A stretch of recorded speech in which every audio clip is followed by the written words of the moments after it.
Reading just 15 minutes a day exposes your mind to over 1 million words in a single year.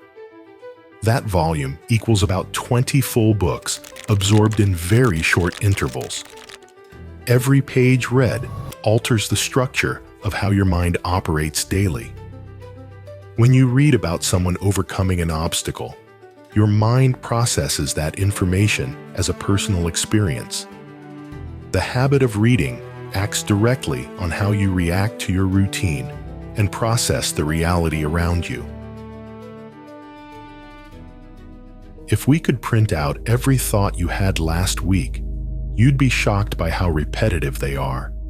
The same petty worries, the same irritations with the same people, and that boredom that never seems to go away. Your mind perpetually cycles, encountering the same obstacles each day. But the moment you open a book, that stagnation breaks. Reading works like a filter that clears out those repetitive thoughts and puts much more intriguing voices in their place. It expands your universe and feeds your mind with new sources of knowledge. The world had already been in motion for 10,000 years prior to your arrival. There's a massive backlog of mistakes, triumphs, wars, and discoveries that you're simply ignoring. And when you ignore what came before, you condemn yourself to a shallow life. Without those references, you can't be creative in your work or your daily life. You just end up being a cheap copy of whatever's around you right now. Reading a book delivers real tools for you to use every day.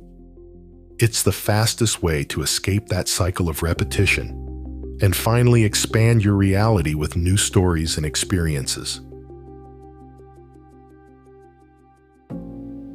Think of reading as an instant upgrade to how you process reality. When you read, you're literally borrowing the brain of someone who spent their whole life studying a subject or living through a unique experience.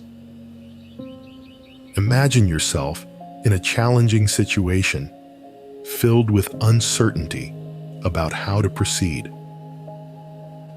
Instead of spinning in circles with your fears, you open a book and sit down next to Viktor Frankl. He faced the worst imaginable conditions and wrote about how to maintain clarity and find a way forward in the middle of extreme chaos. In that moment, by reading that book, you absorb that resilience. You train your mind to react with the same strength when facing problems. That's the beauty of it. You can travel to ancient Greece and understand the logic behind the first democracies. Or jump to Egypt and see how those minds built monuments that defy time. You can walk through battlefields with Napoleon to understand strategy, or sit in Leonardo da Vinci's studio to learn how to observe nature with endless curiosity. These ideas feel strange at first, maybe even a little uncomfortable, because they're nothing like what you hear every day. They come from places that feel like another planet, and it's exactly that shock that makes your mind grow. It's like you're stretching the walls of your consciousness. Suddenly, you realize your horizon is much wider than the neighborhood where you live. People who read are able to have a creative, critical, and structured vision because they've already consumed so much knowledge from those pages.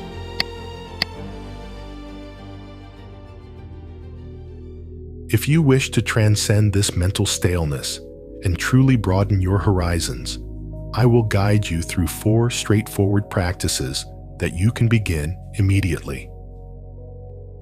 The first practice is what I call reverse curiosity.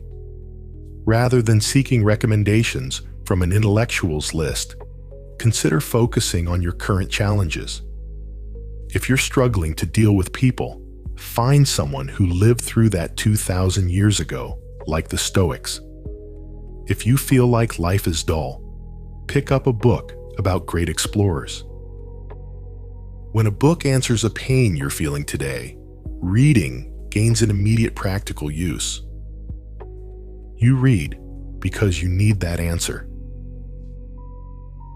The second is the 50-page rule. Forcing yourself to finish every book only stalls your reading habit. Try reading the first 50 pages. If the content doesn't add anything practical or doesn't hold your focus, close the book right then and there. Pick a new author and move forward. Your time is your most valuable resource. Millions of brilliant minds are waiting for you on other shelves. Resist the temptation to engage in a dull conversation out of obligation. The third practice is the 20-minute rule.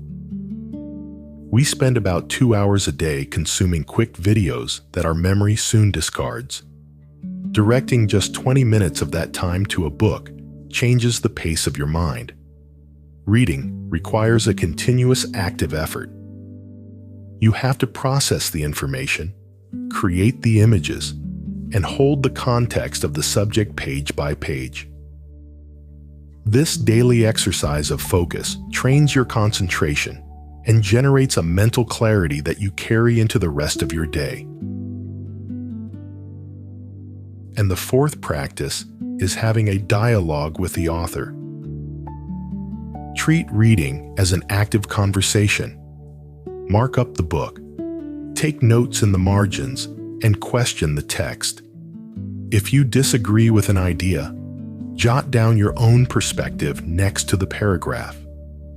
When you do that, you stop being a passive spectator and start being a part of the story. That's when knowledge stops being just words on paper and starts living inside you.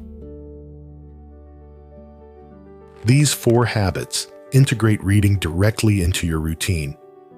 By doing this, you'll notice that the way you express yourself and make decisions will naturally begin to change. The references you gathered in those moments of silence will start to show up in your conversations naturally. You won't have to try to look smart. You'll simply have a bigger toolkit for dealing with reality.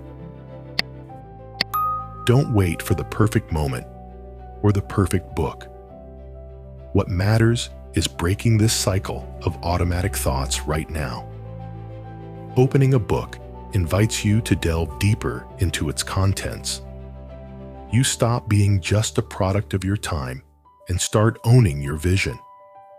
The problems are still there. The work is still there. But the way you handle it all changes completely because now you have a solid foundation to stand on. The impact of a book is built through daily dedication. The level of understanding advances little by little with each new paragraph absorbed. This process develops your own reasoning capacity. Reading organizes thought and offers an excellent environment for the development of deep attention. 10,000 years of human intelligence are at your disposal. You have the advice of kings, the courage of explorers, and the clarity of poets waiting for you on a shelf. Ignoring that is choosing to live a smaller life than you could have. But deciding to start, even if it's just for 10 minutes today, is the first step toward becoming a person who is deeper, calmer, and truly free.